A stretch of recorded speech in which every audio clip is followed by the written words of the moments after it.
On l'appelle Yahweh, Jéhovah Sabaoth, c'est son nom. Devant lui tout genou fléchit et confesse qu'il est Seigneur. Alpha, Oméga, lion de Judas, c'est toi Jésus. On l'appelle Yahweh, Jéhovah Sabaoth, c'est son nom. Devant lui tout genou fléchit Et confesse qu'il est Seigneur. Alpha, Oméga. Lion de Judas, c'est toi Jésus. Jésus, Jésus, Tu es le Tout-Puissant. le Tout-Puissant c'est toi. Tu es le Tout-Puissant. Personne n'est comme toi. Tu es le Tout-Puissant. Tout-Puissant c'est toi. Tu es le Tout-Puissant. Tout-Puissant c'est toi. Tu es le Tout-Puissant. Tout-Puissant c'est toi. Tu es le Tout-Puissant. Le Tout-Puissant, Tout-Puissant, Tout-Puissant, Tout-Puissant, Tout-Puissant, Tout-Puissant, Tout-Puissant, Tout-Puissant, Tout-Puissant, Tout-Puissant, Tout-Puissant, Tout-Puissant, Tout-Puissant, Tout-Puissant, Alléluia.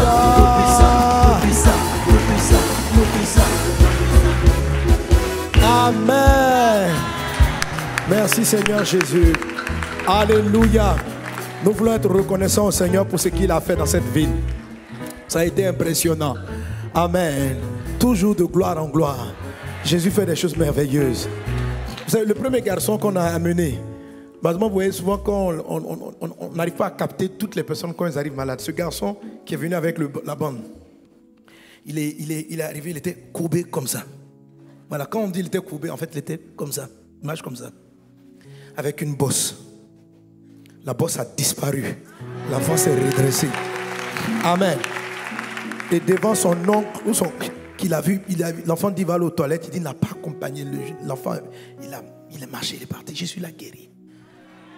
Et quand je voyais cet enfant victime des actions de sorcellerie, il était victime d'une action de sorcellerie.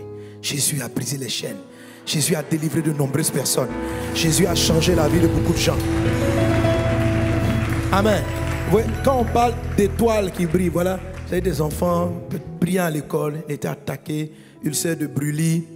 Donc les parents pensaient que c'était la douleur au bras qui faisait qu'ils se recouvillaient. Or, il était en train de développer une bosse. Et le temps qu'il se rend compte, il était totalement plié. Il avait une bosse. Et puis de manière instantanée, Jésus a visité, Jésus l'a guéri. Alléluia. Alléluia. Qui est comme Jésus? Oh mon Dieu, qui est bon comme toi. Oh mon Dieu, qui est bon comme toi. Oh Jésus-Christ, qui est bon comme toi. Oh mon Sauveur, qui est bon comme toi. Maître des cieux, Maître de la terre, à toi la gloire pour l'éternité. Tu m'as donné la vie, la paix, le bonheur et la joie. Tu m'as donné la vie, la paix, le bonheur et la joie. Je veux te louer, je veux te célébrer de tout mon cœur pour l'éternité.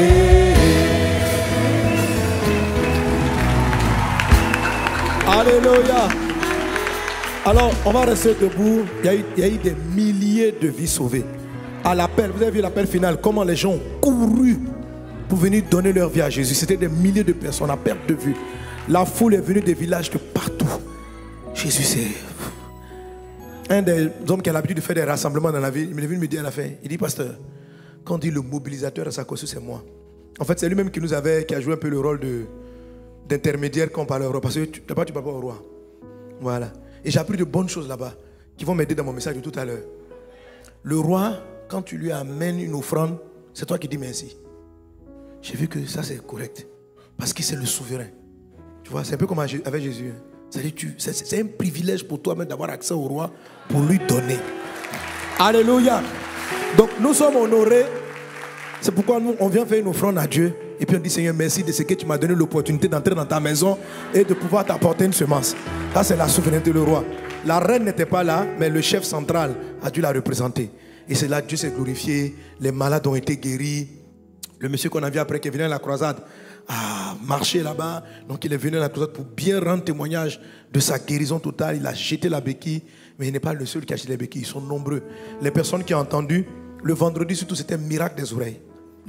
Les oreilles se sont ouvertes en cascade. Alléluia. Et des vies ont été sauvées, des captifs sont libérés et leur nom est inscrit dans le livre de vie. Nous allons prier Dieu, nous allons dire merci au Seigneur pour ce qu'il a fait, parce qu'il était fidèle, parce qu'il nous a protégés. Nous allons dire merci de nous avoir envoyés, d'avoir pourvu. Nous allons dire merci, nous allons lui confier toutes les âmes qui ont été sauvées, qui ont été gagnées, qui ont été guéries, afin qu'elles demeurent attachées à Jésus, qu'elles restent fermes dans leur foi. Ensemble, élevons notre voix et disons merci au Seigneur. Père, nous voulons te rendre grâce et te dire merci pour tout ce que tu as fait à Sakassou. Merci Seigneur Jésus pour tous ces captifs qui ont été délivrés, pour toutes ces âmes qui ont été sauvées. C'est toi qui les as sauvés, c'est toi qui les as guéris, c'est toi qui les as libérés. C'est toi Seigneur Dieu qui as eu compassion de ce peuple. Et dans ta grâce et dans ta miséricorde, tu es intervenu. Ah Seigneur mon Dieu, à toi la louange, à toi la gloire au sein des siècles. Que ton nom soit béni, que la louange te revienne Seigneur Dieu. Nous voulons Père les remettre entre tes saintes mains, afin que dans ta grâce divine, tu les préserves, tu les gardes. Afin que, Seigneur, tu veilles sur eux. Saint-Esprit, convainc leur cœur de rester attachés à toi. Donne-leur de marcher avec toi, d'aller à l'église, de grandir dans la foi, d'être baptisés. Nous les bénissons dans ton Saint-Nom. Nous les bénissons ces âmes, Seigneur Dieu. Donne-leur de rester fermes en toi, au nom puissant de Jésus. Amen. Et nous voulons encore élever la voix vers le Seigneur pour lui confier la croisade de Yamoussoukro qui va commencer cette semaine. Demandons la grâce de Dieu, que le Saint-Esprit soit avec les équipes missionnaires qui sont déjà sur le terrain. Suis-moi les équipes qui allons partir les rejoindre. Et il faut savoir que pour la veille du vendredi, beaucoup de gens viendront d'Abidjan. Qui va venir pour la veille du vendredi? Voilà, je vois un bon monde dans l'église. Amen. Donc pour tous les déplacements, que la grâce de Dieu soit là, que des vies soient sauvées.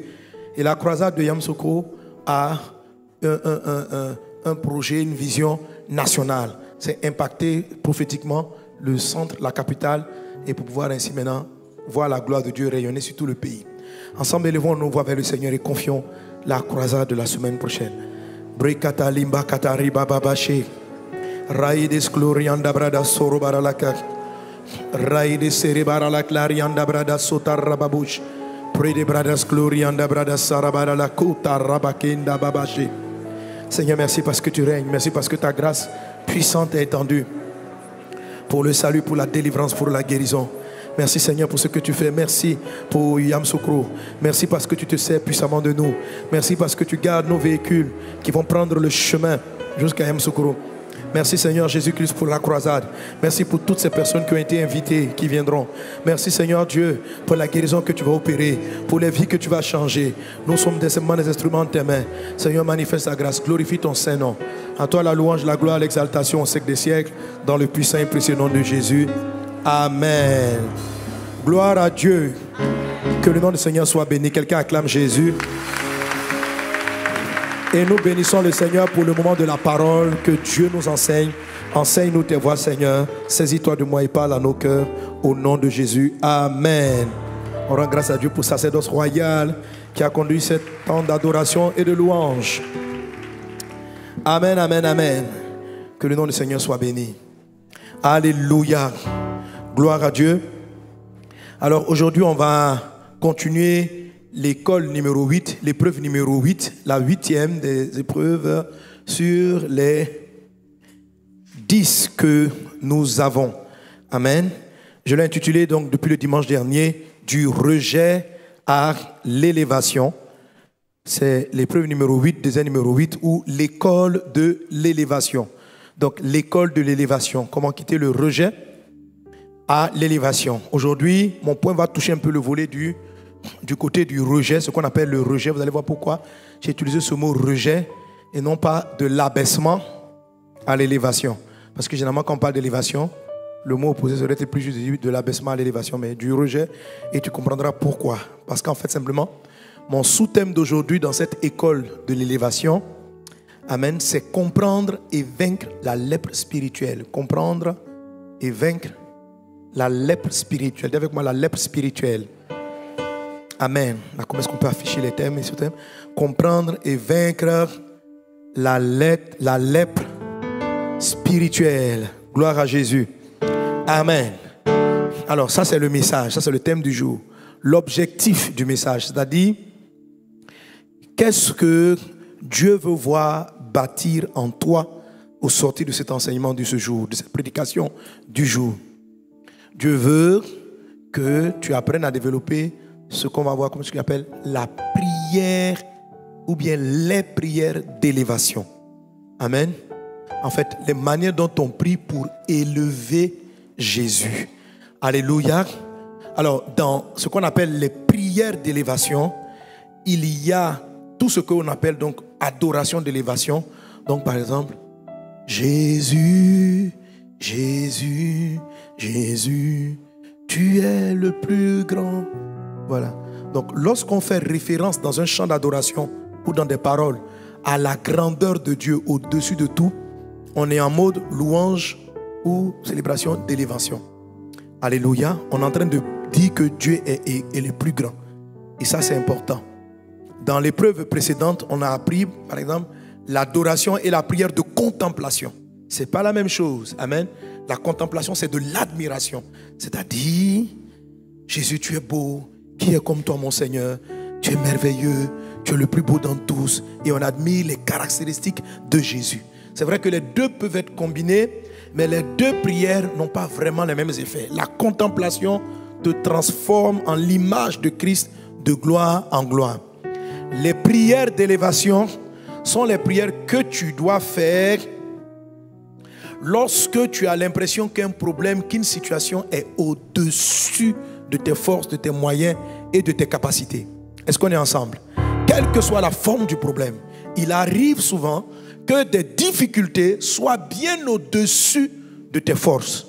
Par exemple, tu n'as pas du tout de travail, tu te retrouves dans une maison pour laquelle tu dois payer le loyer et le loyer est largement au-dessus de tes moyens. Donc le loyer, cette histoire de loyer là, c'est au-dessus de toi, c'est plus fort que toi. Il y a des combats qui sont à ton niveau. Quand un combat est à ton niveau, amen, ça veut dire que vous êtes dans la même catégorie, tu peux être plus fort que le problème. Il y a une différence entre la hauteur et puis la plus de force, ok? Et j'ai illustré cela avec la boxe. Avec la boxe. Deux boxeurs de la même catégorie, deux boxeurs qui ne sont pas de la même catégorie ne peuvent pas se rencontrer. Ils ne peuvent pas se rencontrer. Voilà. Ces deux-là ne peuvent pas se rencontrer. Ils ne sont pas de la même catégorie. Mais dans la catégorie du petit, est-ce qu'on est ensemble? Amen. Il peut être plus fort qu'un autre. Vous me suivez?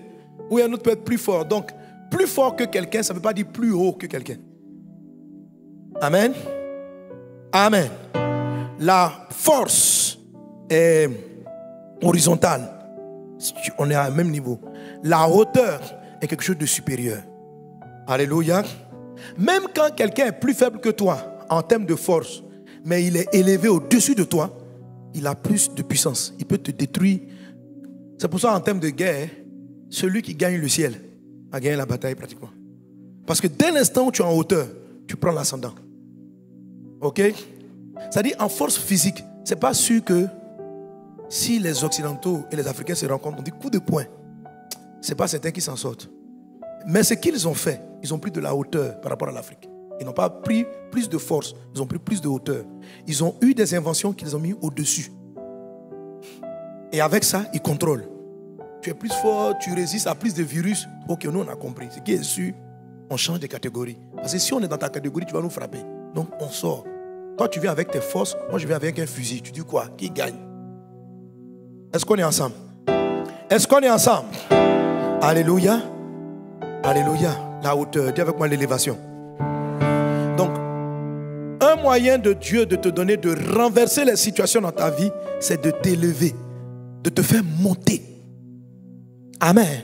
Pas forcément d'augmenter ta force. Par exemple, le chef de l'État, le général, peut ne pas être le plus fort dans son armée. Un général, un colonel n'est pas le plus fort. Il n'est pas forcément le militaire qui saute le mieux. Il n'est pas le militaire qui sait pour être officier supérieur. Tu n'as pas besoin d'être le meilleur tireur. Tu n'as pas besoin d'être le soldat le plus agile. Parce que l'école de l'agilité travaille ta force. Mais il y a d'autres principes pour monter en grade. Amen. Il ne faut pas croire que dans l'armée, c'est le plus agile qui a les postes élevés. Est-ce qu'on est ensemble? Amen, amen, amen, amen. L'école numéro 8 est l'école par laquelle Dieu va t'élever. Je vois une élévation arriver dans ta vie. Je vois Dieu te faire monter. Je vois Dieu te faire monter. Monte par l'Esprit de Dieu. Monte ici. Monte dans les dimensions élevées. Je déclare cela sur ta vie dans le nom de Jésus. Tu ne seras plus dans les mêmes catégories de combat. Les défis qui étaient contre toi jusqu'à maintenant vont passer en dessous de toi. Car Dieu t'élève avec lui au nom puissant de Jésus. Qu'il en soit ainsi au nom de Jésus. Quelqu'un donne un bon amen. Quelqu'un donne un bon amen. Alléluia. Dis avec moi, je monte au sommet. Alors, l'élévation fait partie de ton héritage spirituel en Christ Jésus. Amen. L'élévation dont je vais parler, elle concerne ceux qui sont nés de nouveau. Tu dois donner ta vie au Seigneur Jésus. Tu ne l'as pas fait convertir toi. La Bible dit dans le livre d'Éphésiens chapitre 1 verset 3 que nous qui sommes en Christ, nous sommes bénis de toutes sortes de bénédictions dans les lieux célestes en Jésus-Christ. Béni soit Dieu le Père de notre Seigneur Jésus qui nous a bénis. Est-ce qu'on dit qu'il va te bénir? Non, on dit qu'il t'a déjà béni de toutes sortes. Donc il y a différentes sortes de bénédictions. Il n'y a pas une seule forme de bénédiction. Il y a différentes formes de bénédictions. Et la Bible dit que tu as été béni ainsi dans les lieux célestes. Tu es béni. Amen. Parmi les différentes sortes de bénédictions, la 12e qu'on trouve en Deutéronome chapitre 28 verset 13 dit ceci. Amen.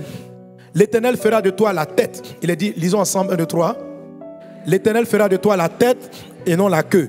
Tu seras toujours en haut, tu ne seras jamais en bas lorsque tu obéiras au commandement de l'Éternel. Alléluia. C'est très important de noter le lorsque tu obéiras au commandement de l'Éternel. On va en arriver plus tard. Mais il est évident que quand Dieu dit que tu es béni, il y a une bénédiction qui dit Dieu fera de toi la tête. Ça veut dire que tout chrétien doit être une tête. Amen. Il dit il fera de toi la tête et non la queue. Et puis il donne un autre aspect encore de cette bénédiction-là. Tu seras toujours en haut. Pourquoi on dit toujours en haut? Parce que quelquefois il y a des problèmes qui vont vouloir te surpasser. Mais quand les problèmes élevés vont venir, Dieu va te saisir et il va te faire surnager. Que Dieu t'élève au-dessus des problèmes qui arrivent. Les vagues qui sont au-dessus de toi, avant qu'elles ne t'atteignent, Dieu te fait passer au-dessus d'elles. Au nom de Jésus, qu'il en soit ainsi. Qu'il en soit ainsi. Alléluia. Alléluia. Amen. Est-ce que tu sais que tu ne peux pas poser la question au Premier ministre? Est-ce que tu as pu mettre tes enfants, tu as pu inscrire tes enfants à l'école? Est-ce que tu peux poser au Premier ministre? Pourquoi tu ne peux pas lui poser? Parce que son poste même te dit que ce n'est pas un souci. Il n'est pas dans la catégorie de ce genre de bataille. On ne peut pas poser la question à un ministre. Est-ce que tu as pu inscrire ton enfant à l'école? Il n'est pas à ce niveau. Ce n'est pas dans sa bataille. Mais un fonctionnaire ou un gars sans emploi, tu peux dire, tu as pu les inscrire. Parce que tu sais qu'ils sont dans la même catégorie de palabres. Quand tu es élevé, il y a des batailles auxquelles tu n'es plus confronté. Amen. Il y a des niveaux de trucs où tu ne réfléchis pas comment payer l'école. Tu donnes juste des instructions. À la limite, même si ça n'a pas été fait au moment, tu dis, mais qu'est-ce qui s'est passé? Parce que ce n'est plus ton niveau. Donc Dieu, à un moment donné, il finit avec tes souffrances. Tu peux avoir des souffrances. Mais chaque fois que tu arrives à l'école numéro 8, il dit tout ce que tu as connu de l'épreuve 1 jusqu'à maintenant, c'est fini. Tu passes au niveau supérieur. Donc ces problèmes-là, en fait, tu ne les ressens plus. Voilà. Certains se battent avec les loyers, d'autres ont fini avec ça. C'est-à-dire, en fait, quand tu leur parles, tu dis, tu as combien de maisons? Tu dis, mon père, si j'entends de lutter avec le loyer. Ils ne sont plus dans la même catégorie. Le loyer, là, c'est le mince gars que tu as vu à côté du costaud. Ils ne sont plus dans la même catégorie de boxe. Tout ce que tu as connu comme souffrance, depuis jusqu'à 2020, Dieu, avant la fin de cette année, te fait changer de catégorie. Quels que soient les degrés des sorciers qui t'ont attaqué, si je donne ce message, parce que Dieu te fait passer à un autre niveau. Maintenant, là, tu vas les voir depuis le haut. Tu vas dire, ils ont existé un jour. Parce que tu passes à un autre niveau. Tu passes à un autre niveau. Chaque niveau d'élévation a ses niveaux de défi. Il y a d'autres sujets. Je veux dire, le chef d'État, il parle de certains problèmes. Il ne peut pas traiter un problème de loyer. Le chef de l'État, il ne peut pas traiter un problème de est-ce que les enfants sont allés à l'école. Non, ce n'est pas son niveau. Il passe là pour réfléchir à d'autres choses. Tu vois, tu ne peux pas passer toute une vie à réfléchir aux mêmes problèmes tout le temps. Après 10 ans en train de te battre sur les mêmes niveaux de problèmes, c'est une anormalité.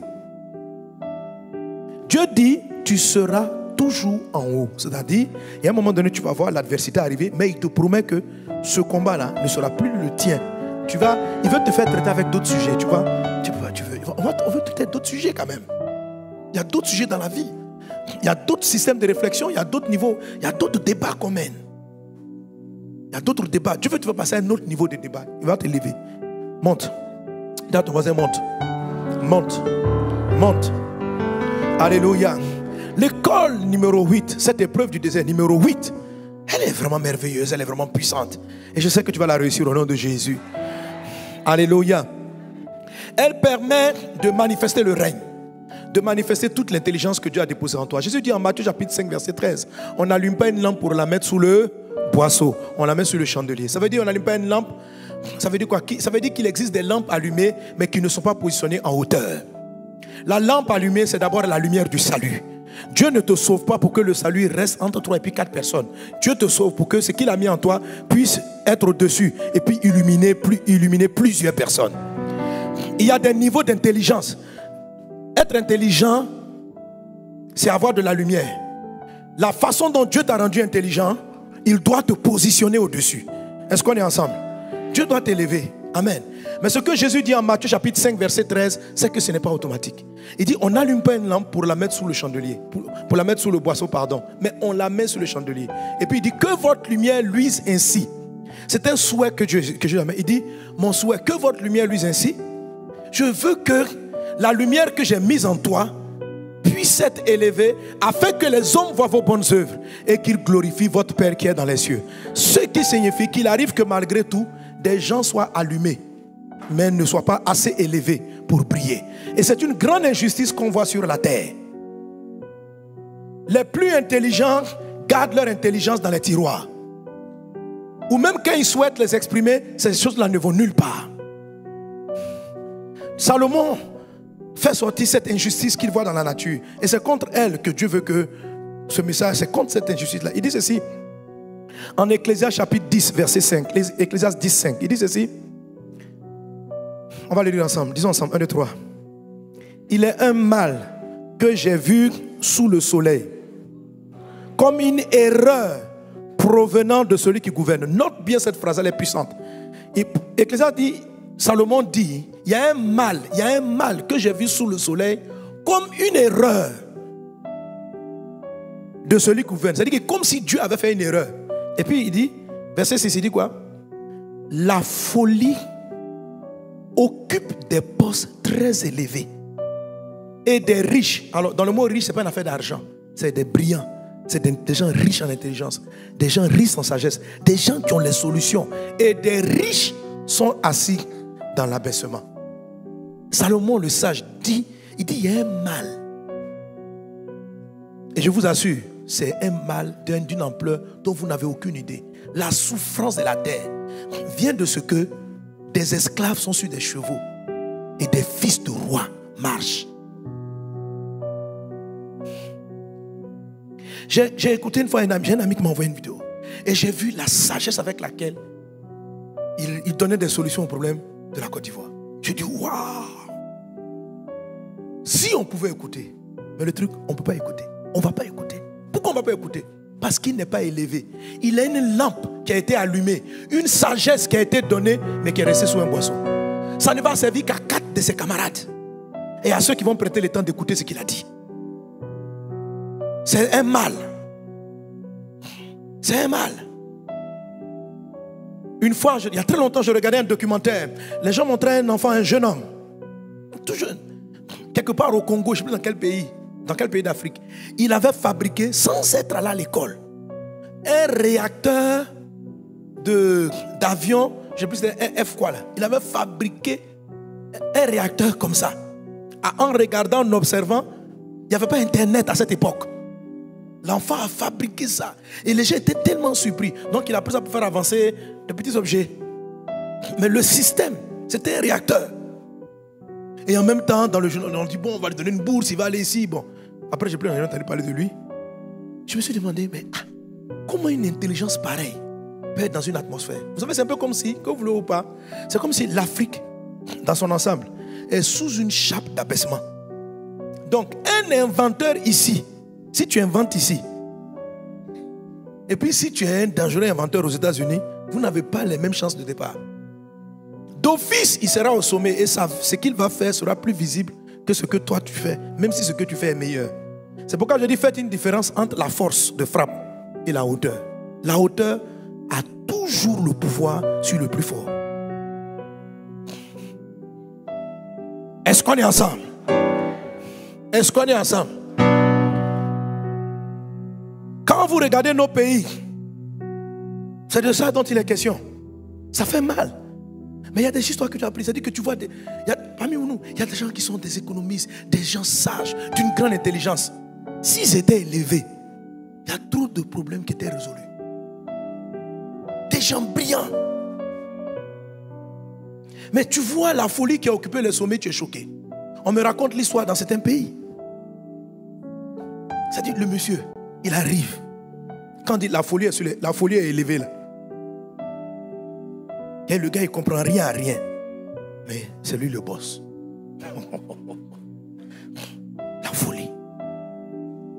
On parlait d'un monsieur tellement il se sert dans tous les marchés, il mange. Qu'à un moment donné, il est devenu il a atteint un tel niveau de milliards que son président est pauvre. Or, son président n'est pas pauvre. Mais quelqu'un raconte, je ne sais pas si c'est vrai, qu'un jour, le chef de l'État, le président de l'État est parti demander un prêt à la Chine. Et les Chinois lui ont dit, monsieur le président, le montant dont vous avez besoin, vous connaissez votre ministre là, non? Il peut prêter ça à votre pays. Yes! On dit quoi? C'est-à-dire le monsieur même, il est presque plus riche que le pays. Et quand tu regardes tous ces milliards qu'il a accumulés, qu'est-ce qu'il en fait? Si ce n'est pas de la folie. Il n'y a pas de route. C'est même pas qu'il s'est levé un matin et puis dit, tous les villages où les enfants ne vont pas à l'école, je vais leur payer des écoles. C'est des milliards mis dans un pays. Et bien sûr, pour ne pas qu'il soit découvert, il a mis plein de noms codés. Donc le jour où il va mourir, la richesse va disparaître. Il y a une partie qui connaît seulement, c'est sa maîtresse qui connaît un peu un petit compte. Les enfants et la femme légitime ne savent pas ce que c'est. Ça veut dire que vous voyez, les banques qui s'enrichissent comme ça, elles sont tranquilles. Parce que le jour où tu meurs, c'est fini. L'argent va rester chez eux. Et c'est comme ça, beaucoup de richesses de nos pays ne font qu'enrichir ceux qui sont déjà riches. C'est ça, Ecclésiaste, Salomon dit, il y a un malheur. Il dit, comme j'ai vu comme une erreur de celui qui gouverne, la folie occupe des postes trop élevés. Tandis que la sagesse est dans l'abaissement. Vous comprenez ce texte de Salomon, là, cette sagesse-là? Est-ce qu'on est ensemble? Est-ce qu'on est ensemble? Alléluia. Alléluia. Dieu va t'élever. Si tu comprends ce message-là, je dis Dieu va t'élever. Dieu va t'élever. Amen. Ouais. Il y a des gens parmi vous qui devaient être, c'est toi qui dois être ministre de l'Emploi. Mais tu penses que le problème avec la sagesse et l'intelligence de l'homme, c'est qu'ils ne comprennent pas l'école de l'élévation. On a l'impression que c'est le plus intelligent qui monte. Il y a une intelligence d'avancement, il y a une intelligence de montée. L'intelligence de montée est très bizarre, elle est étrange. Elle dépend d'une chose, de la souveraineté de Dieu et non pas de la logique. La plupart des gens brillants, intelligents, butent là-dessus parce que l'élévation n'obéit pas à la logique de l'avancement, de la force. Tu peux être brillant, tu développes un aspect, mais pour monter, il y a autre chose. Que Dieu t'élève, que Dieu t'élève, que Dieu t'élève, que Dieu t'élève. Je suis en train de vouloir dire que l'élève qui a résolu le plus de problèmes en classe ne sera pas celui qui va forcément diriger le pays. Je suis en train de dire que la personne la plus brillante à l'école, celui qui comprenait les maths, ce n'est pas lui qui va décider sur le pays. Je suis en train de dire que le meilleur élève, le meilleur étudiant en économie, qui a su comment on allait arrêter la crise, ce n'est pas lui qui prendra la décision sur l'économie parce qu'il a favorisé l'intelligence et il n'a pas compris ce qu'on appelle le sommet. Le sommet ou bien autre chose. C'est quelqu'un qui était nul en classe, qui ne savait pas qu'on 1 plus 1 égale à 2, qui va être là et il dit je décide. Et les intelligents sont là, tout ce qu'ils peuvent faire c'est critiquer. Oh, qu'est-ce que c'est? Scandale. Scandale. Un scandaleux a le pouvoir. Dis à vous, que Dieu nous aide. Que Dieu nous aide. Alléluia. Amen. Non, parce que je te dis ça parce que moi-même je suis victime des problèmes de l'école 8. Il a fallu que j'arrive pour comprendre de quoi est-ce qu'il s'agit. J'ai dit, mon fils, ce n'est pas la même logique. Tant que vous allez continuer à raisonner que les plus intelligents vont au sommet, vous allez vous perdre. Ce ne sont pas les plus intelligents. On croit que c'est le tireur qui plus, celui qui, le meilleur militaire qui tire bien. C'est lui qui doit devenir général. Ce n'est pas vrai. L'élévation et la performance sont deux choses différentes. Ce n'est pas la même classe. L'élévation obéit à d'autres lois. Et parmi ces lois, il y a la loi de la souveraineté divine. Dieu est souverain. Alors c'est très important pour comprendre l'école de savoir que Dieu est souverain. Ça veut dire que Dieu est un roi. Dieu est en train de nous expliquer que la terre entière n'est pas dirigée par la démocratie. La terre entière est dirigée par un système royal. Mais pas tyrannique. Dieu n'est pas un tyran. Dieu est un roi. Et tout le système de gestion, c'est un système royal. Dans une famille, Dieu établit un chef. Il est comme le roi. Dieu n'établit pas la démocratie. Ce n'est pas une affaire qu'on s'assoit, papa et maman s'assoient, puis on fait un vote pour savoir l'heure du petit déjeuner. Votez, votez, votez. À quelle heure? Tout le monde, maman, moi, on choisit. Bon, tout le monde en a choisi. Non. Même quand il y a vote, c'est le souverain qui décide qu'on va voter. C'est un pouvoir discrétionnaire. Il dit on vote. Il dit on ne vote pas. La démocratie ne donne pas le choix au souverain. Dieu n'est pas démocrate. Ça peut vous faire mal, mais Dieu n'est pas démocrate. Mais Dieu n'est pas non plus tyran. Est-ce qu'on est ensemble? Pour comprendre ce dont je vais enseigner, il faut commencer à toucher la notion de la souveraineté. Et quand vous rentrez dans la souveraineté, vous comprenez qu'elle n'est pas logique. La démocratie, elle respecte la logique de l'ensemble. Ce que le raisonnement de tout un chacun a fini par admettre comme étant bon, on décide que c'est ça qui est bon. Dieu n'est pas comme ça. C'est la loi là, c'est ce que lui a décidé. Ça fait mal aux gens, mais c'est comme ça. Et la nature même est dirigée ainsi. La nature est dirigée comme ça. Amen. Mais la démocratie n'est pas une mauvaise chose. En réalité, le règne de Dieu, le système royal de notre Dieu inclut de la démocratie. Mais ce n'est pas la démocratie, c'est de la monarchie. C'est un système royal. Dieu est un roi. Jésus est venu prêcher le royaume de Dieu, pas la démocratie de Dieu. Quand on parle de royaume, ça veut dire qu'il y a un roi. C'est un système de gouvernement, la royauté. C'est un système de gouvernement. Et c'est là Ecclésiaste dit, il a l'impression que c'est une injustice de la part de celui qui gouverne. Est-ce qu'on est ensemble? Mon message n'est pas compliqué, non? Alléluia. Non, si tu comprends ça, tu vas être élevé. Si tu comprends ça, tu ne vas plus te plaindre. Si tu comprends ça, tu vas faire ce que tu dois faire pour monter. Tu vas comprendre que c'est bien de travailler en classe. Mais quand Dieu a fini de t'allumer avec la compétence que tu as eue, la performance que tu as eue, tu dois savoir que tu dois maintenant monter. Que ce que tu as atteint là, c'est la performance. Et maintenant, tu vas faire monter cette performance au sommet afin qu'elle bénéficie à plusieurs. C'est ce qu'il est en train de dire. Ne crois pas que parce que tu es performant, l'ascension sera automatique. Elle n'est pas automatique. Il y a les efforts pour être performant, il y a les efforts pour monter.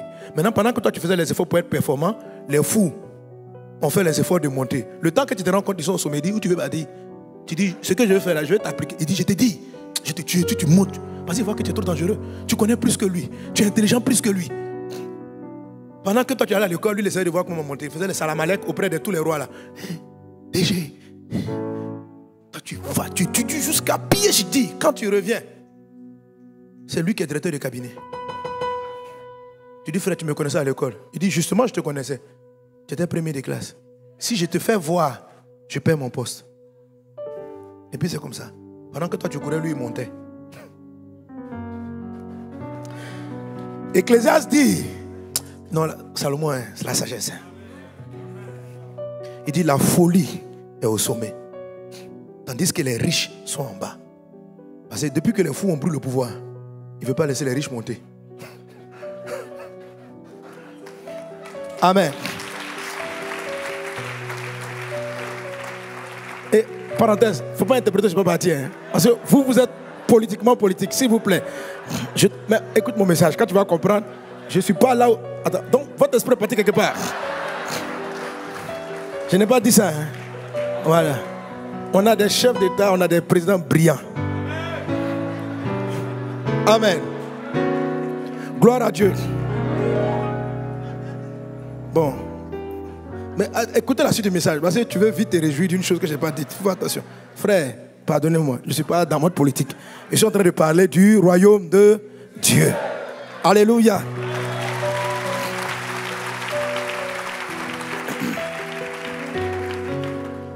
Alors, cette école-là, donc le moment où Dieu va t'apprendre les principes de l'élévation, qui active la grâce qui est en toi, qui fait qu'un chrétien né de nouveau a un mécanisme, de sorte que même quand les méchants se lèvent pour te combattre, Dieu t'élève encore.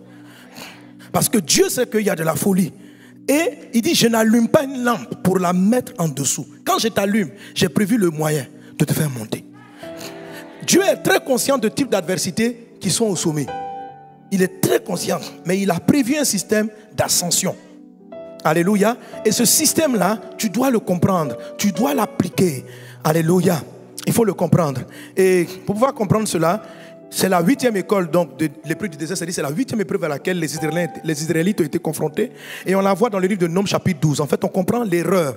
Et de l'erreur qui a été commise, on va tirer la solution. Nombres chapitre 12 à partir du verset 1. Il est dit, Marie, lisons ensemble. Marie et Aaron parlèrent contre Moïse au sujet de la femme éthiopienne qu'il avait prise. Car il avait pris une femme éthiopienne. Il dit, est-ce seulement par Moïse que l'Éternel parle? N'est-ce pas aussi par nous qu'il parle? Et l'Éternel l'entendit. Note bien ça là. Et l'Éternel l'entendit. Il y a 2 fois Dieu n'entend pas. Le problème c'est quand Dieu entend. Donc Marie, la grande sœur de Moïse, et Aaron, son grand frère, se sont mis à donner leur avis en secret. Les deux sont retrouvés pour parler de l'histoire de son couple. Ils sont rentrés dans le sujet de la famille de leur leader. Et ils ont commencé à donner leur avis, à critiquer. Oh, il a marié cette femme-là. Moi, l'Éthiopien, elle ne me plaît pas. Ce n'était même pas lié à la gestion du peuple, parce qu'ils étaient les responsables du peuple. Ils ont dit, mais Moïse même, il n'écoute même pas la voix de Dieu. Ou bien il croit que c'est à lui seul Dieu parle. C'est pourquoi ils ont dit, est-ce qu'il est le seul prophète? Nous aussi Dieu nous parle. On lui parle, il ne comprend pas. On lui parle, il ne comprend pas. Et puis ils ont commencé à donner leur avis critique concernant le choix de Moïse. Et malheureusement pour eux, Dieu a entendu. Il y a des fois où vous êtes sauvés parce que Dieu n'entend pas. Quand Dieu entend, ce n'est pas bon. Amen. Dieu, la Bible dit, et l'Éternel l'entendit. Il aurait pu ne pas entendre. En fait, Dieu entend tout, mais je ne sais pas ce qu'il veut dire par ici. Là. Amen. Ça veut dire là, il est arrêté à côté de la porte. Il dit, hein, c'est ce que tu dis contre ton boss. Ok, on continue. Il dit, oh Moïse était un homme fort patient, plus qu'aucun homme sur la face de la terre. Ok. Soudain, l'Éternel dit à Moïse, à Aaron et à Marie. Donc Dieu leur a parlé à tous. Il dit, venez. Allez-vous 3 à la tente d'assignation. Et ils y allèrent tous les 3. L'Éternel descendit dans la colonne de nuée et il se tenait à l'entrée de la tente. Il appela Aaron et Marie qui s'avancèrent tous les 2. Et il dit, écoutez bien mes paroles. Lorsqu'il y aura parmi vous un prophète, c'est dans une vision que moi, l'Éternel, je me révélerai à lui. C'est dans un songe que je lui parlerai. On avance. Il n'en est pas ainsi de mon serviteur Moïse. Il est fidèle dans toute ma maison. Je lui parle bouche à bouche. Je me révèle à lui sans énigme. Et il voit une représentation de l'Éternel. Pourquoi donc n'avez-vous pas craint de parler contre mon serviteur, contre Moïse? La colère de l'Éternel s'enflamma contre eux. Donc Dieu était fâché contre eux. Ok? Notez le E. Hein? Ça veut dire c'est qui les eux là? Aaron et Marie. Et il s'en alla. Donc Dieu est parti. La nuée se retira du dessus de la tente. Et voici Marie était frappée d'une lèpre blanche, comme la neige. Aaron se tourna vers Marie et voici, elle avait la lèpre. Alors Aaron dit à Moïse, de grâce mon Seigneur, ne nous fais pas porter la peine du péché que nous avons commis en insensé et dont nous nous sommes rendus coupables. Avançons. Oh, qu'elle ne soit pas comme l'enfant mort né dans la chair et à moitié consumé quand il sort du sein de sa mère. Moïse cria à l'Éternel en disant, oh Dieu, je te prie, guéris-la. Et l'Éternel dit à Moïse, si son père lui avait craché au visage, ne serait-elle pas pendant 7 jours un objet de honte? Qu'elle soit enfermée 7 jours en dehors du camp, après quoi elle y sera reçue. Verset d'après, Marie fut enfermée 7 jours en dehors du camp et le peuple ne partit point jusqu'à ce que Marie y fût en rentrée. Après cela, le peuple partit d'Asséroth et il campa dans le désert de Paran. Amen. Donc voilà une histoire qui montre, donc une épreuve qui est arrivée à Israël, mais ce n'est pas à tout le peuple, ça a été une crise de leadership, en fait une crise au niveau du leadership, mais qui a eu pour incidence que le peuple lui-même s'est arrêté. Ok? Le peuple lui-même s'est arrêté. Donc c'est une épreuve d'Israël, mais qui s'est passée au niveau du sommet. Cette épreuve-là est arrivée quand Aaron et Marie ont donné un avis. En fait, la Bible dit qu'ils ont parlé contre Moïse, ils ont mal parlé de Moïse.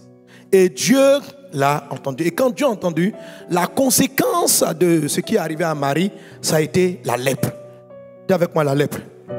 Je te rappelle que mon thème du jour, c'est comprendre et vaincre la lèpre spirituelle. Alléluia.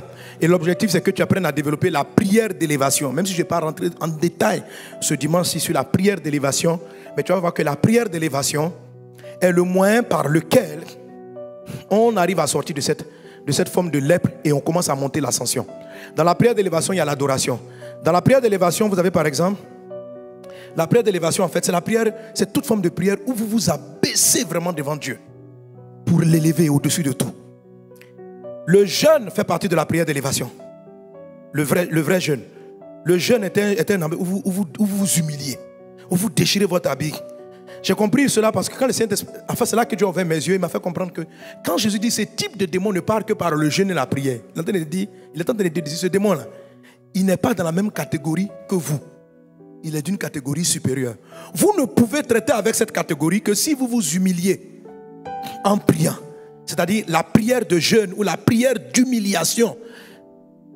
Sinon Jésus n'a pas dit il faut faire un jeûne de 3 jours, il faut faire un jeûne de 4 jours. Il a dit jeûner. Jeûner combien de temps? Si j'ai donné un jour, est-ce que c'est suffisant? Si j'ai donné 2 jours, on ne sait pas. Donc il dit jeûner, prière. Mais en fait, c'est un état intérieur. Parce que quand tu es confronté à ce qu'on appelle, on va le voir, aujourd'hui je vais dire juste un mot là-dessus, à ce que la Bible appelle les hauteurs.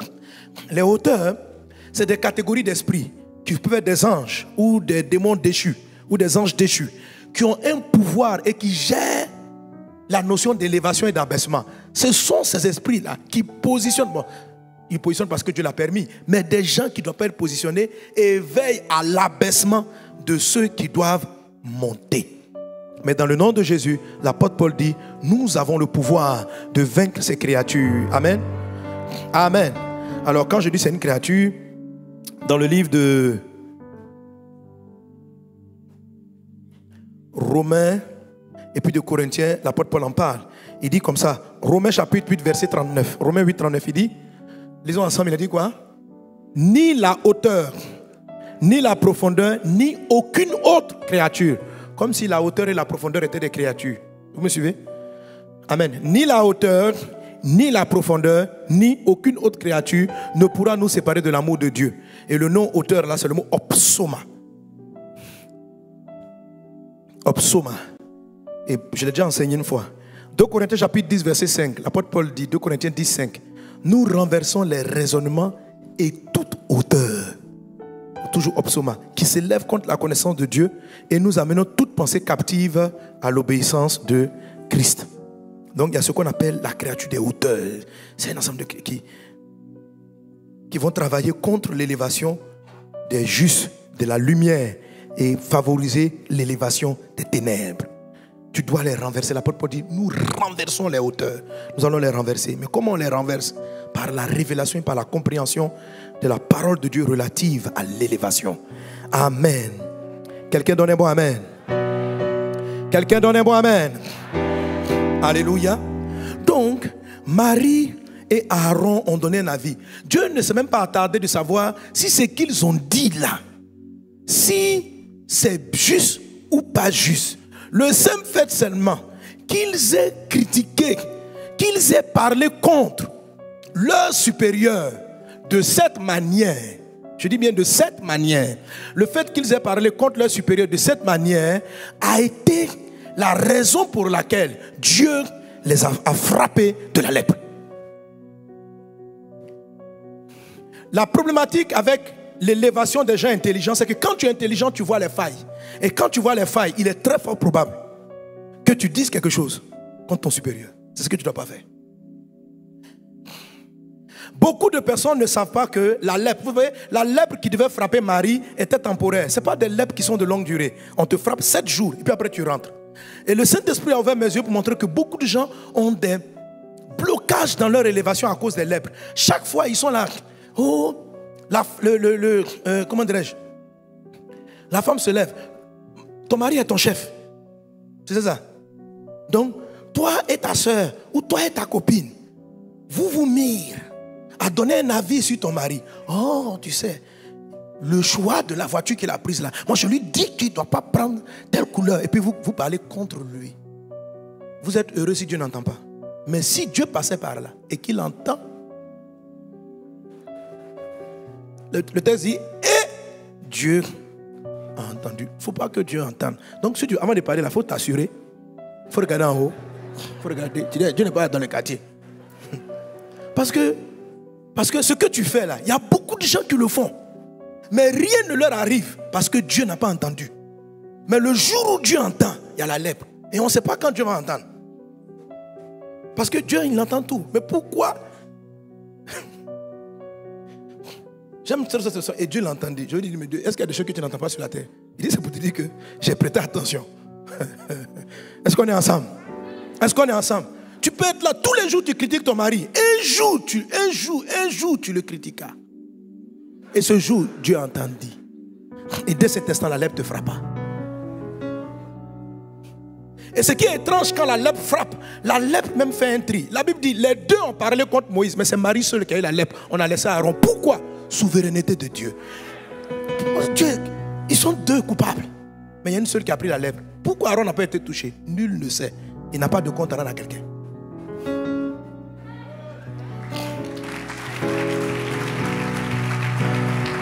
Amen. Est-ce qu'on est ensemble? Est-ce qu'on est ensemble? La lèpre est une maladie qui empêche les gens de passer à l'étape suivante lorsque l'épreuve arrive. Chaque fois que Dieu va envoyer vers toi l'ascenseur pour te faire, parce qu'il dit, je ne permettrai pas qu'une tentation soit au-delà de ta force. Ça veut dire que dès qu'une épreuve, dès qu'un démon, dès qu'une situation arrive et peut aller au-dessus de toi, Dieu vient t'équiper pour que tu passes. Il t'amène à l'école numéro 8 pour que tu prennes l'ascenseur. Mais en ce moment précis, tu peux te retrouver, les hauteurs là vont t'amener, te tenter à dire quelque chose que tu n'aurais pas dû dire, à prononcer une phrase que tu n'aurais pas dû prononcer contre ton directeur, contre le ministre. Si Dieu ne vous a pas entendu le jour où vous, les DG, les directeurs, vous avez parlé contre le ministre, vous êtes sauvé. Mais s'il a entendu, quelque chose va se passer. Vous êtes 4 DG qu'il avait critiqué. Toi, tu seras frappé de lèpre. Les 3 autres vont être élevés. De sorte que c'est un truc tellement complexe que tu vas te dire que ce n'est pas à cause de ce qu'on a dit. C'est à cause de ce que tu as dit. Pourquoi? Je me suis demandé pourquoi. Il dit, c'est là que tu vas comprendre ce qu'on appelle la souveraineté. Les intelligents ne peuvent pas comprendre la souveraineté. Les performants ont des problèmes avec la souveraineté parce qu'elle ressemble à de l'injustice. Et c'est ce que Salomon dit dans Ecclésiaste. Il dit, j'ai vu cela comme une injustice de celui qui gouverne. Mais c'est comme ça. Pourquoi? On ne sait pas. Il y a quelque chose, Dieu me dit, il dit, mon fils, je laisse ça pour qu'à un moment donné, vous compreniez que je ne suis pas votre collègue. Je suis Dieu. C'est-à-dire, Amen. Même en temps de guérison, moi, il y a des fois, je prie pour les malades, j'estime qu'il y a un malade qui doit être plus guéri que l'autre. Et puis Dieu va m'expliquer que le don, c'est lui. Il est souverain. Il dit, tu comprends la notion de souveraineté? En fait, je me suis rendu compte que l'éducation démocratique, quelquefois, nous rend difficilement l'acceptation de la souveraineté. Mais il y a un paramètre qui est très important dans la souveraineté de Dieu. Dans la souveraineté de Dieu qui est différente de la royauté des hommes, parce que souvent on a peur du mot royal à cause des hommes qui ne sont pas des rois, mais qui sont plutôt des tyrans, à l'image de Satan. Dans la parole de Dieu, le roi donne sa vie pour ses sujets. Le roi ne profite pas des sujets. Car Dieu a tant aimé le monde qu'il a donné son fils. Jésus est mort. Jésus dit, Marie, aimez vos femmes. Comme Christ a aimé l'église, c'est offert pour elle. Donc, quand tu te sacrifies pour ta femme, pour tes enfants en tant qu'un chef, tu vas condamner leurs désirs, tu vas les comprendre. Donc, quelque part, il y a de la démocratie dans la royauté parce que tu te sacrifies pour le plus faible. La royauté de Dieu, c'est que c'est lui qui paie pour que toi, tu sois élevé. Mais, ça ne lui enlève pas son règne. Il est roi. Il n'a pas été élu. Dieu n'a pas été élu. Il n'y a pas eu d'élection. Et il n'y en aura pas. Est-ce que tu comprends? Mais si on te donne la possibilité, tu n'allais pas le voter.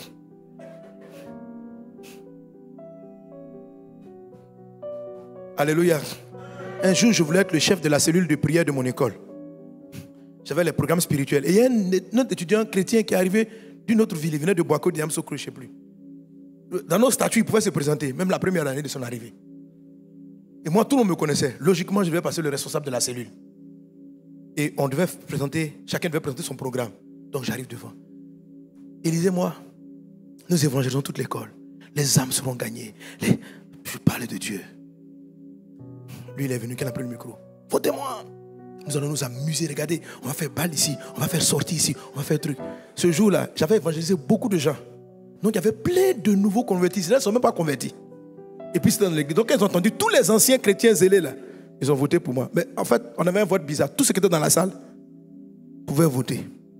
Et il a gagné. Donc dans l'école, il est devenu mon responsable. Oh, il n'avait pas un programme spirituel. Et les gens que moi-même j'ai évangélisé ne m'ont pas voté parce que mon programme n'était pas plaisant. Nous allons avoir des jours de jeûne. Et puis il dit, on va faire des agapés, on va se retrouver, de temps en temps faire des sorties, et puis on va... Moi j'étais là, nous allons jeûner, prier pour le salut de l'école. Yes. Les pieux m'ont voté, mais les pieux ils sont combien?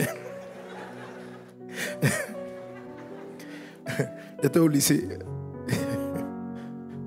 Je vais être en classe de première. Gloire à Dieu.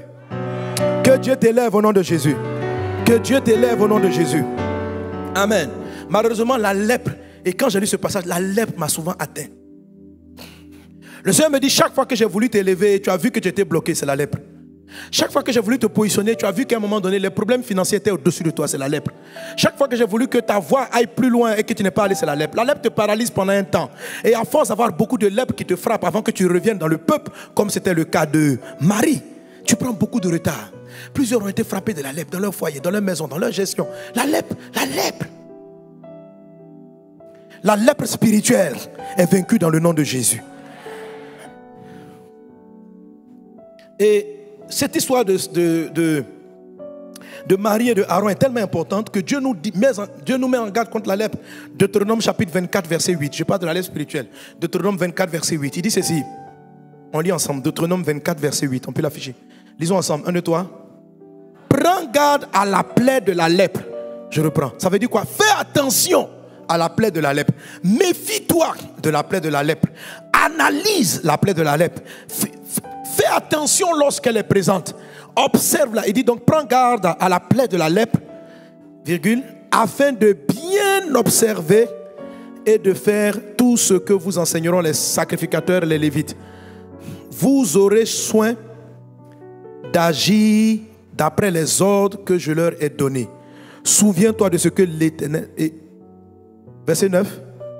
Souviens-toi de ce que l'Éternel, ton Dieu, fit à Marie pendant la route lors de votre sortie d'Égypte. Amen. Donc, quand Dieu dit de faire attention à la lèpre, il fait référence aussi à l'histoire de Marie. Il entend te dire, l'histoire de Marie, méfiez-vous, c'est une histoire sérieuse. Donc, Marie a eu la lèpre, mais il dit, souviens-toi de l'histoire de Marie. Ça veut dire qu'il y a une leçon à tirer pour laquelle il faut faire attention à la lèpre. Ici, ça s'est passé physiquement. Mais nous devons l'aborder de manière spirituelle pour comprendre qu'est-ce qui fait qu'un chrétien qui est béni de la numéro 12, qui dit qu'il va être élevé, qu'est-ce qui peut arriver qu'il ne soit pas élevé face à certains problèmes? Qu'il ne passe pas au-dessus naturellement des sorciers, que de la folie vienne gérer un endroit où Dieu les a envoyés. Qu'est-ce qui peut causer la lèpre? Et si tu sais cela, tu peux résoudre le problème et puis rentrer pleinement dans la phase de l'ascension spirituelle que Dieu a prévue pour toi. Sinon, tu n'auras que tes yeux pour pleurer quand tu verras la folie se manifester. Que Dieu nous aide. Alors, je disais tantôt que tout se trouve dans la réaction que tu as face à ce que tu penses être une injustice ou un mauvais comportement d'un supérieur. Tout se trouve là. Le déclenchement de la lèpre se trouve dans ton attitude vis-à-vis de quelqu'un ou quelque chose que Dieu a établi sur toi. L'attitude que tu as. Donc, tu peux avoir une attitude qui n'est pas la bonne. Tant que Dieu ne t'a pas entendu, ça va. Mais le jour où il t'entend, la lèpre frappe. Donc, ne regarde pas ceux qui n'ont pas la lèpre pour dire, j'ai été à ma copine, elle passe tout son temps à critiquer. J'étais avec mon ami, il critique tout le temps le DG, c'est lui seul qui monte. Ne regarde surtout pas ça. C'est que même si Dieu vous a entendu le jour où vous parliez, la lèpre est venue sur toi et pas sur lui. Vous voyez par exemple dans Actes des Apôtres, chapitre 23, verset 1.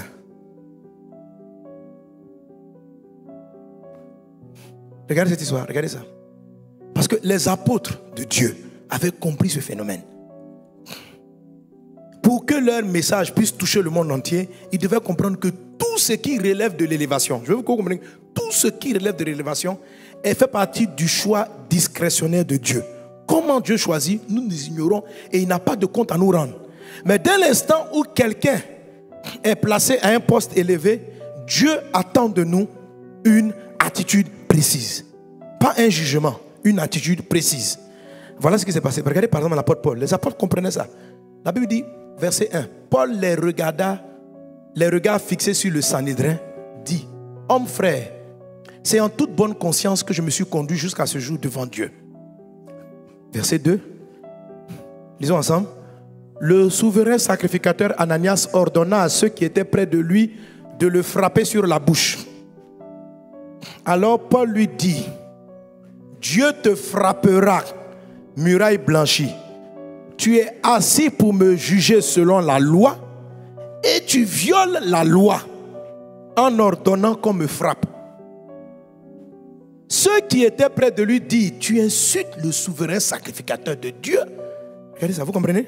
Donc l'apôtre Paul ne savait pas que c'était le souverain sacrificateur. Pour lui, c'est un juge, pour lui, c'est un sacrificateur. Il y a des sacrificateurs et puis il y a un qu'on appelle souverain sacrificateur. C'est-à-dire une personne qui rentre dans une forme de souveraineté. Amen. Et Dieu dit, il dit, tu insultes le souverain sacrificateur. Verset 5, on lit ensemble. Et Paul dit, je ne savais pas, frère, que ce fut le souverain sacrificateur, car il est écrit, tu ne parleras pas mal du chef de ton peuple. Vous me suivez? Le souverain sacrificateur avait tort. Il n'a pas respecté la loi. La loi dit, tu ne peux pas faire ça. Tu dois écouter une personne avant de la juger. Paul est en train de parler. Le monsieur dit, giflez-le. Donc quand il a giflé, Paul pensait que c'était un juge. Paul dit, mais toi tu es assis, tu me juges et puis tu appliques. Il dit, Dieu va te frapper. Parce que si tu es un simple juge, tu n'es pas plus élevé que Paul. Donc, il dit, Dieu va te frapper, muraille blanchie. Les gens ont dit, quoi? Tu insultes. Oh, c'est qu'il a dit là, non, on n'appelle pas ça insulte. On appelle ça prière prophétique. On appelle ça déclaration. Nous, on appelle ça, on t'a mis à ta place prophétiquement. On dit, Dieu, il n'a même pas dit, je te frappe. Il dit, Dieu va te frapper. Muraille blanchie, ça veut dire hypocrite. Il a dit, tu insultes le souverain sacrificateur. Quand Paul a entendu que c'était le souverain sacrificateur, il dit, oh, je m'excuse. Je ne savais pas que c'était le souverain. Ça veut dire, parce que c'est le souverain, je n'ai pas le droit de dire ça. Si ce n'était pas le souverain, j'étais dans mon droit de dire, est-ce que ce que le monsieur a fait est juste? Non. Est-ce qu'il s'est bien comporté? Non. Mais comme il est le souverain, ce que je pense ne doit pas sortir. Amen. Étant donné, Paul ne s'est pas repenti en tant que tel de la parole. C'est-à-dire qu'en temps normal, pour quelqu'un de son niveau, il aurait pu dire ça. Mais pour le souverain sacrificateur, il a retiré sa parole. Il y a des paroles que tu dois retirer. Il y a des paroles qui ne doivent pas sortir passer le bout de tes lèvres quand une injustice que tu subis vient d'en haut.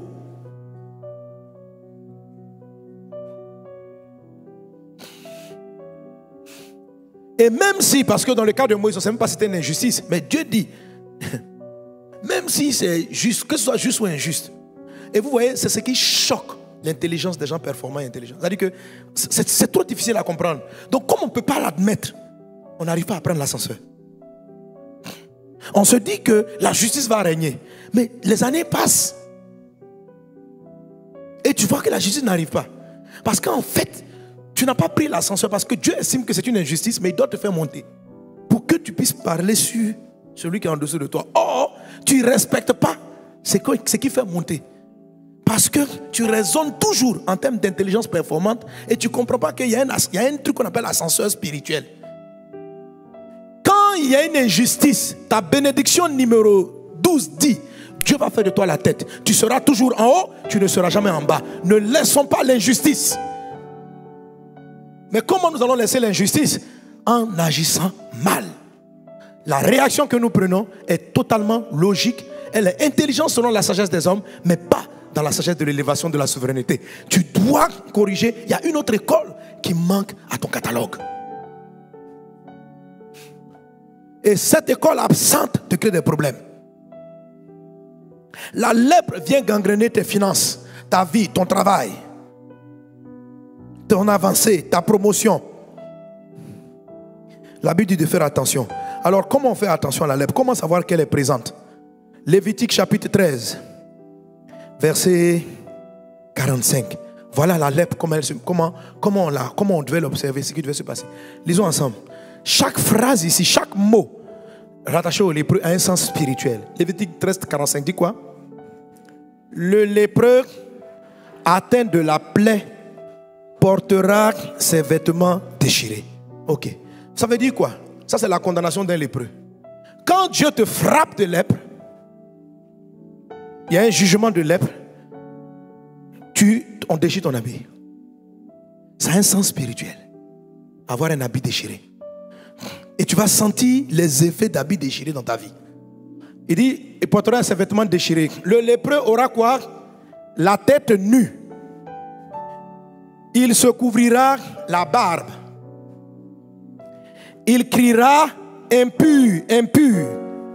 Notez bien ces différentes choses-là. Aussi longtemps qu'il aura la plaie, il sera impur.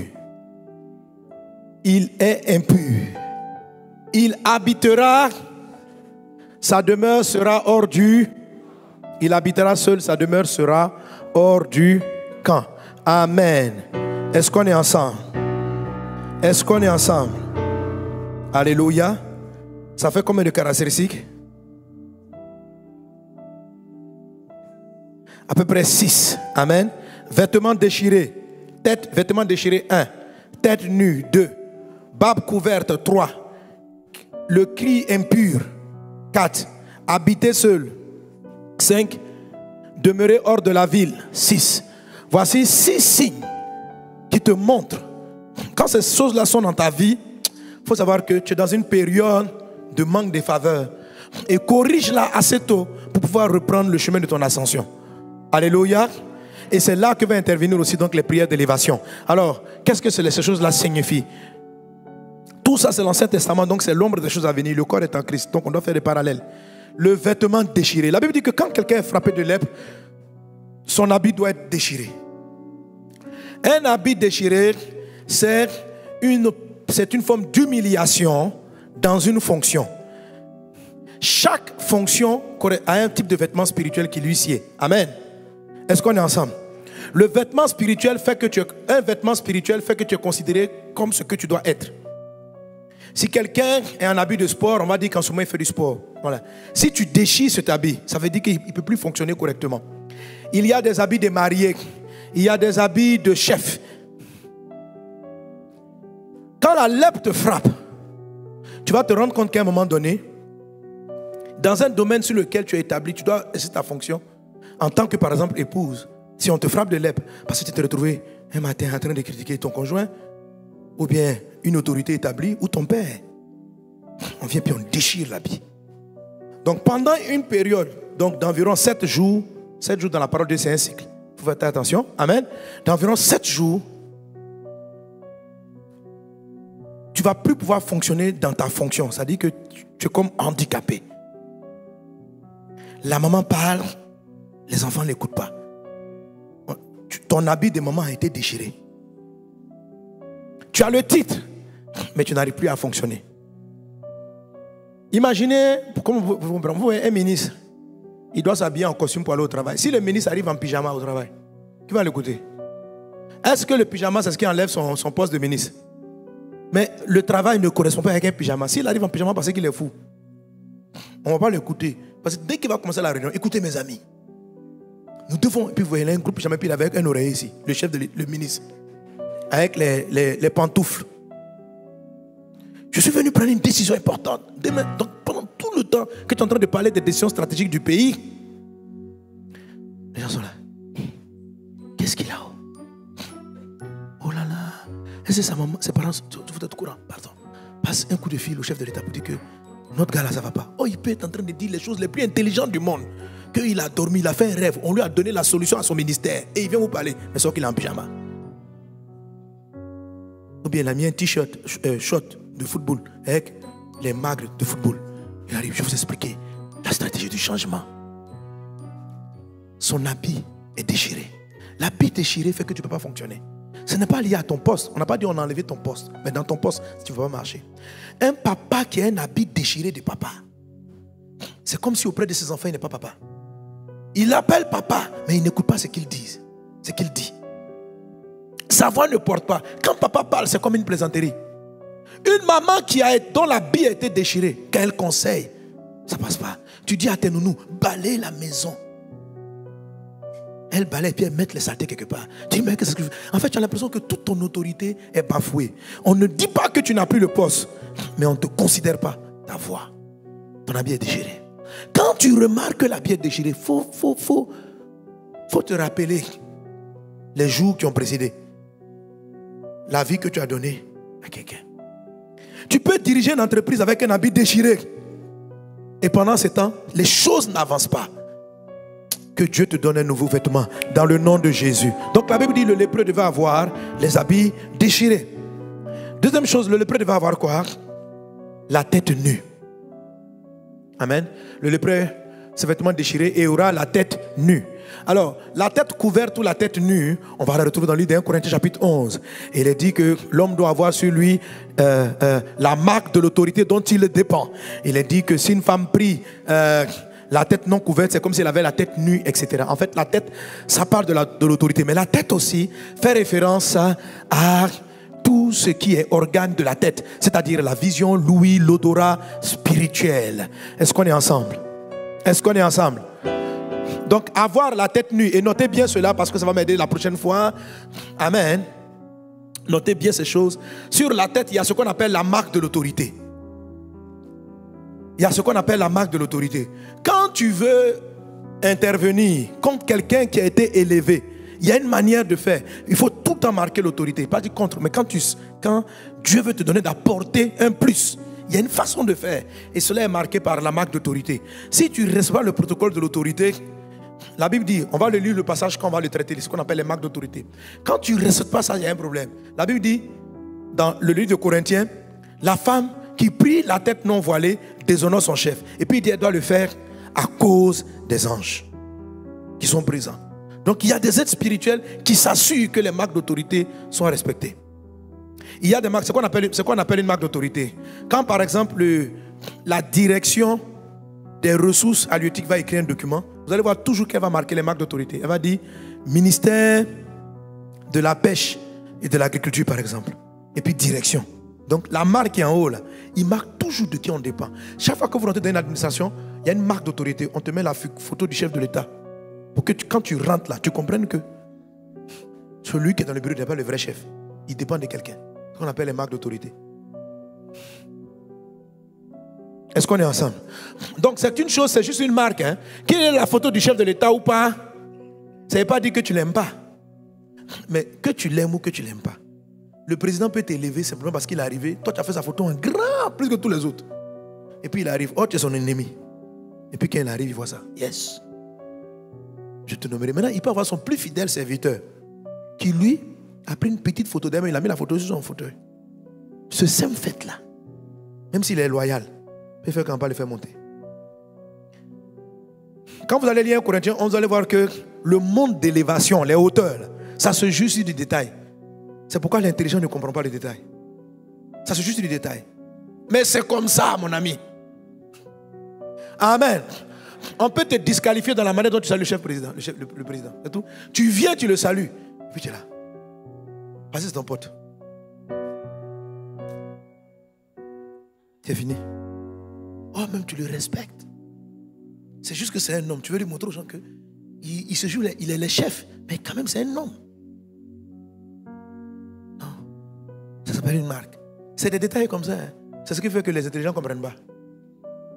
Il dit, si je te salue comme ça, si je te salue comme ça, en quoi est-ce que ça change les décisions qu'on doit prendre? Ça change. C'est que ça va te maintenir au niveau bas Et puis ça va élever un faux type qui est venu faire ça. Et c'est lui qui va passer au-dessus. Tu vas dire, mais d'où il sort ce gars-là? Il n'a pas la solution. Mais toi, tu n'as pas aussi les solutions de l'élévation.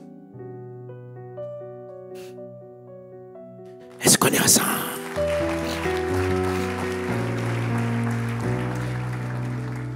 Alors la Bible dit qu'il va avoir la tête nue, ça veut dire qu'il va perdre les marques d'autorité. Quel que soit le pouvoir qu'il avait, il va le perdre. Pendant une période donnée, tu perds en autorité. Tu perds en autorité. Deuxième chose que tu perds, quand la tête est nue, tu perds la vision. Tu manques de vision. Ta tête est nue, ça veut dire que tu n'as pas de la vision. Alors c'est un homme, un chef d'entreprise qui va manquer de visibilité. La tête nue, ça veut dire les oreilles ont un problème. Ça veut dire que tous les sens qui sont sur la tête ne fonctionnent pas correctement. Quand tu vas prier, tu ne vas pas entendre Dieu. Quand tu vas chercher la face de Dieu, il ne va pas te répondre. Pendant le temps de la lèpre. Pendant le temps de la lèpre. Quand tu constates que tes habits sont déchirés, que ta voix ne porte pas, que tu parles, mais les gens te prennent comme si tu étais en train de plaisanter, que tu donnes des conseils pendant que tu es sérieux, les gens pensent que tu es en train de rire. Quand tu ris, les gens pensent que tu es sérieux. Tu dis la dernière fois, les gars, je plaisantais. On dit, pourquoi tu ne plaisantais pas? Tu dis, mais quand même. J'ai dit, je plaisante. Il dit, non, c'est pas une plaisanterie. Amen. Vous voyez tout de suite la parenthèse que j'ai faite là. Si mon habit est déchiré par hasard, ça peut aller loin. Hein? Voilà, ça peut aller loin. Il faut faire attention, frère. Donc, pardonnez-moi. Alléluia. Bref, amen. La tête nue. Que ta tête ne soit pas nue au nom de Jésus. Que ta tête ne soit pas nue au nom de Jésus. Donc toi tu peux constater juste les effets. Est-ce que Dieu te parle? Est-ce que tu entends la voix de Dieu? Est-ce que quand tu demandes Seigneur, montre-moi le chemin dans une période donnée, est-ce que tu as la direction? Si tu n'as pas de direction, peut-être que ta tête est nue. Troisième chose, il devait se couvrir la barbe. La barbe est le signe de la virilité. C'est le signe de la virilité. Quelqu'un qui a la barbe couverte, ça veut dire qu'on a limité sa virilité. La virilité chez une femme, c'est sa fécondité, sa capacité de procréer. Dans le monde intellectuel, c'est la capacité d'inventivité, de créativité. Alors, fermez la barbe, parce que pour humilier souvent les Juifs, on leur rasait la barbe. Donc, raser la barbe, ça veut dire c'est comme si tu n'es plus un homme. Donc, si on va dire pour une femme, c'est comme si tu n'es plus une femme. Raser la barbe, la lèpre peut rendre stérile. C'est de ça qu'a été frappé Michal. Elle n'a pas honoré son mari comme elle devait l'honorer. La Bible dit, or, 2 Samuel 6, 23, or, Michal n'eut pas d'enfant. Hier, j'en ai parlé. C'est qu'elle n'a pas su honorer son mari qui était en train d'honorer Dieu. Ce jour-là, Dieu l'a entendu. Et ça a entraîné une lèpre qui a tué sa fécondité. Elle aurait dû se repentir, mais elle ne s'est pas repentie. Comme elle est sûre qu'elle avait raison. Ok? Est-ce qu'on est ensemble? Alléluia. Un homme qui n'est pas viril, c'est un homme qui perd en créativité, en inventivité. Et ça peut même le rendre impuissant. Que ta barbe soit découverte au nom de Jésus, parce qu'il ne faut pas qu'on la couvre. La Bible dit que le lépreux devait crier impur, impur, impur. Alors quand il criait impur, il prévenait et tout le monde s'éloigne de lui. Ça, impur, impur, impur, c'est le rejet. Quand tu passes par une période de lèpre, tu vas voir le rejet. Le rejet. C'est-à-dire les gens vont te rejeter. Les gens vont te fuir. C'est la période où personne ne veut t'appeler au téléphone. Même pour savoir comment tu vas. Tu vas te retrouver isolé. Comme si ta vie était en train de... Il y avait un parfum qui éloignait tout le monde de toi. La lèpre, lorsqu'elle frappe, elle t'isole pendant un moment donné. Les gens ne te comprennent pas. Les gens ne savent pas ce dont tu penses. Tout ce qu'ils entendent quand tu parles, c'est impur, impur. Je ne suis pas bien. Ne vous approchez pas de moi. La lèpre n'est pas une bonne chose. Que cela ne t'arrive pas au nom de Jésus. Et si cela t'est arrivé, répands-toi. Si tu es dedans, répands-toi. Tu vas vite monter. Ça va très vite. Amen. Je te dis ça en quelqu'un qui a connu beaucoup de lèpres. Je l'ai connu dans le ministère. Il y a des moments donnés, j'ai vu que des problèmes me passaient. En ce moment même, je pense qu'il y a quelques problèmes mais Dieu m'a donné la solution depuis que j'ai compris ce message. Moi, je te prêche ce que Dieu m'a dit. Hein? Le message est dans le livre, dans le numéro 7. Tu trouveras le message ici. Ah non, ici, dans le 9. Ce dont je parlais, les 6 signes de la lèpre, c'est écrit là-dedans. Alléluia. Quelqu'un donne un bon amen. Donc le cri impur, c'est le rejet. La Bible dit que le lépreux devra habiter seul. Ça parle de la solitude. Le rejet et la solitude sont deux choses différentes. Tu peux être rejeté, c'est-à-dire les gens te prennent comme quelqu'un d'impur, de sale, et puis ne pas être seul. Tu peux être seul. Donc la solitude, c'est que tu ne trouves vraiment pas d'amis. Tu n'as personne à qui partager. Tu peux être marié, mais tu te sens seul. On a longuement parlé de la solitude. Que Dieu tu fasses triompher de la lèpre dans le nom de Jésus. Et la dernière chose, il a dit, il va habiter hors de la ville. Habiter hors de la ville, c'est elle privée de ses droits. Dans la ville, tu as des droits. Tu as droit à aller au marché, tu as droit à profiter de la société. Mais quand on te fait habiter en dehors de la ville, c'est comme si pendant un temps tu es privé de ta société. Donc la lèpre a le pouvoir de faire en sorte que tu subisses une véritable injustice. Tu as déposé un dossier, normalement, on doit te faire droit. Mais à cause de la lèpre, on ne te fera pas droit. Là où tu as raison, on te traitera comme si tu avais tort. Ce qui est à toi ne te sera pas donné parce que tu es en dehors de la ville. Ce qui t'appartient ne viendra pas à toi. Donc la lèpre cause ces 6 symptômes. Vêtements déchirés, tête nue, barbe couverte, cris impurs, solitude, privation des droits. Est-ce qu'on est ensemble? Alléluia. Bon, quand j'arrive sur cet épisode-là, les gens sont tristes. Hein? Ils ont l'impression qu'ils ont eu trop de lèpre sur la terre. Bon, moi-même qui te prêche, je suis la première victime. Parce que des fois, mon cœur me démange trop. Quand j'étais étudiant, vous savez, profondément, je suis un gars juste. J'aime la justice. On avait notre directeur. Notre directeur. Il était étrange. Le directeur de l'NSTP. Et tout le monde le critiquait dans l'école. Oh, le DG, il se prend pour qui? Oh, le DG, le DG. Un jour, il a fait réunion des étudiants. On a appelé quelques-uns. Et moi, j'étais à la réunion. Et puis, il a posé la question. Que pensez-vous d'une gestion, un truc comme ça là? Tous ceux qui les critiquaient habituellement, tous se sont tus. Donc moi, je dis, je suis un chrétien. Je dois dire ce qui est. Je dis, monsieur le directeur, s'il vous plaît. Je lui ai dit, monsieur le directeur, telle décision, quand vous faites ça et vous faites ça, vous faites ça. Il m'a regardé et dit, ah bon. Puis il a dit à son secrétaire, c'est comment votre nom, monsieur, jeune homme, c'est comment?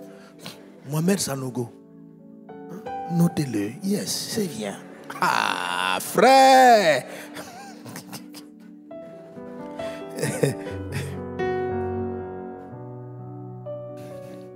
Mais je crois que quand il voulait sévir, l'année est finie. On est parti en vacances. Il n'a pas eu le temps. Puis l'année qui a suivi, on n'a pas reconduit. Il a eu quelque chose et puis on l'a enlevé à la direction. Ça m'a sauvé. Parce qu'après qu'on est sorti, mes camarades de classe m'ont dit, mon gars, tu es mal. Je dis, quoi? On dit. Et ceux qui le connaissent, là, on dit, mais toi, tu n'aimes pas. Ça dit que... Je voulais dire la vérité, mais il y a une manière de faire. Vous savez, souvent, quand on est dans le droit, là, quand on a la justice, là, on ne sait pas appliquer les marques d'autorité quand on parle. Même Nathan, qui vient réprimander David, qui a péché. Regarde son protocole de langage. Quand il arrive, d'abord, il se procède devant le roi. Et puis il prend un angle, il donne une parabole. Un gars est venu, il avait beaucoup de brebis, il est parti prendre la brebis. Donc c'est David même qui s'est condamné. Lui-même n'a pas dit, oh roi, tu es jugé. Hein. David expliquait, il dit, monsieur le roi, qu'est-ce qu'on doit faire à celui qui a pris la brebis du pauvre? Le roi dit, quoi? Ça s'est passé dans mon pays. Que tel homme soit jugé. Il dit, papa, il ne voulait pas dire quoi, sinon. Il dit, il s'est repenti. Mais un prophète qui ne connaît pas le loi du protocole. Je veux voir le roi. Qui est du prophète, Nathan? Ainsi dit Dieu. Tu peux dire prendre la femme de Uri. Voilà le malheur de Frère. Vous n'êtes pas au même niveau. Il n'est pas dans ta catégorie. Tu ne peux pas lui parler comme ça. Si tu n'en es pas conscient, tu es mal barré. Vas-y, il va te tuer. Jésus a dit à Pilate, quand Pilate a dit, ne sais-tu pas que j'ai le pouvoir de vie ou de mort sur toi? Jésus ne lui a pas dénié ça, même s'il est le roi des rois. Jésus a dit la phrase, il dit, tu n'aurais sur moi aucun pouvoir si cela ne t'avait été donné par mon Père qui est dans les cieux. Donc Jésus reconnaît que Pilate a un pouvoir sur lui. Parce que Dieu le Père, dans sa souveraineté, le lui a donné. Donc Pilate, on ne sait pas comment il est arrivé au pouvoir, mais ce qui est sûr, quand il tenait Jésus, je lui dis, tu peux me tuer, tu peux me sauver. Pourquoi? Parce que Dieu t'a donné ça. Comment Dieu donne à un roi injuste un pouvoir sur Jésus pendant un temps? Mais Jésus a appliqué un protocole et il va faire ce qu'on appelle la prière d'humiliation. La Bible dit qu'il s'est abaissé. Jésus, dans la prière d'élévation, vous allez apprendre, c'est la prière que Jésus a fait. C'est un aspect de la prière d'élévation où Jésus vient et dit, Père, voilà ce que je veux. Mais non pas ce que je veux. Ta volonté est suprême. Ça veut dire que ce que toi tu choisis là, c'est ce qui est bon. Il y a des manières on prie comme ça. Il y a des moments, quand vous êtes confronté à la lèpre, quand vous êtes confronté à une injustice, vous devez prier Dieu en mode Dieu est souverain. Pour faire intervenir la souveraineté de Dieu et non la logique. Parce que dans la logique, votre adversaire est au-dessus. Donc vous ne pouvez pas aller avec l'âme de la logique. Pour dire, si je subis une injustice, il a le pouvoir de te tuer. Dieu lui a donné ça pendant un temps et Dieu va honorer cette parole. Donc Dieu ne se dédie pas. Donc comme Dieu ne se dédie pas, Dieu veut régler l'injustice, mais il doit t'élever toi. Pour t'élever, il faut que toi tu t'abaisses. Donc la manière dont tu pries là, ça change. La manière dont tu te couches, il y a des prières, la prière d'humiliation, on ne prie même pas assis. La prière d'élévation, non. Tu es dans ta robe de mariée sapée, puis tu te couches. Tu dis à Dieu, tu es élevé. Moi, je suis rien. Qui est comme toi en ce moment-là? Jésus s'est abaissé jusqu'à la mort. La Bible dit, c'est pourquoi Dieu l'a élevé. Il lui a donné le nom qui est au-dessus de tout nom. Il l'a élevé au-dessus de tout. Dieu dit donc, les Pilates là, en est rien dedans. Quand Pilate a fini, en est rien dedans. Jésus est passé au-dessus de tous. Et c'est après sa résurrection qu'on l'appelle le roi des rois.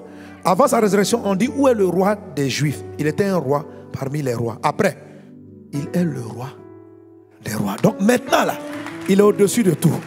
Mais il a prié d'une manière, il a agi d'une manière, il a honoré la souveraineté de Dieu d'une certaine manière. Que cette sagesse soit notre partage. Au nom de Jésus. Que la lèpre parte. Que la lèpre parte. Et que la sagesse de l'élévation soit notre partage. Que nous respections, que nous honorions tous ceux que Dieu a élevés dans sa souveraineté, même quand cela nous paraît injuste. Seigneur, à toi seul soit la gloire, l'honneur, la louange au siècle des siècles. Merci pour ta parole. Merci pour les choses que tu nous as dites. Nous bénissons ton Saint-Nom. Au nom de Jésus. Amen. Si tu étais béni, tu vas acclamer le Seigneur Jésus. Alléluia. La lèpre est vaincue au nom de Jésus. Tes affaires prospèrent au nom de Jésus. La lèpre quitte tes dossiers, ton foyer, ton enfantement, ta virilité. Dieu restitue toutes choses. Amen. Quand tu comprends ce genre de choses, tu sais comment prier. Comment tu prier pour te repentir, pour t'humilier, afin que Dieu ôte de dessus de toi cette lèpre qui t'éloigne, qui te paralyse, qui tue ta virilité. Seigneur Jésus, guéris-nous. Nous étions ignorants. Comme Aaron a prié, pardonne notre comportement insensé. Nous apprenons chaque jour à la lumière de ta parole. Apprends-nous à savoir que tu es un roi et que nous sommes dans l'univers, dans un royaume et non dans une démocratie. Seigneur Dieu, à toi seul l'honneur, la gloire, la puissance au siècle des siècles. Amen. Nous voulons rendre grâce à Dieu pour la parole. Alléluia. Alléluia. Nous voulons rendre grâce à Dieu pour la parole en lui apportant nos offrandes de reconnaissance. Je rappelle que cette offrande est destinée à l'évangélisation, sauf si vous faites une offrande pour la construction qui, elle, ira à la construction. Nous voulons avec joie apporter au Seigneur, amen, en suivant en même temps les good news.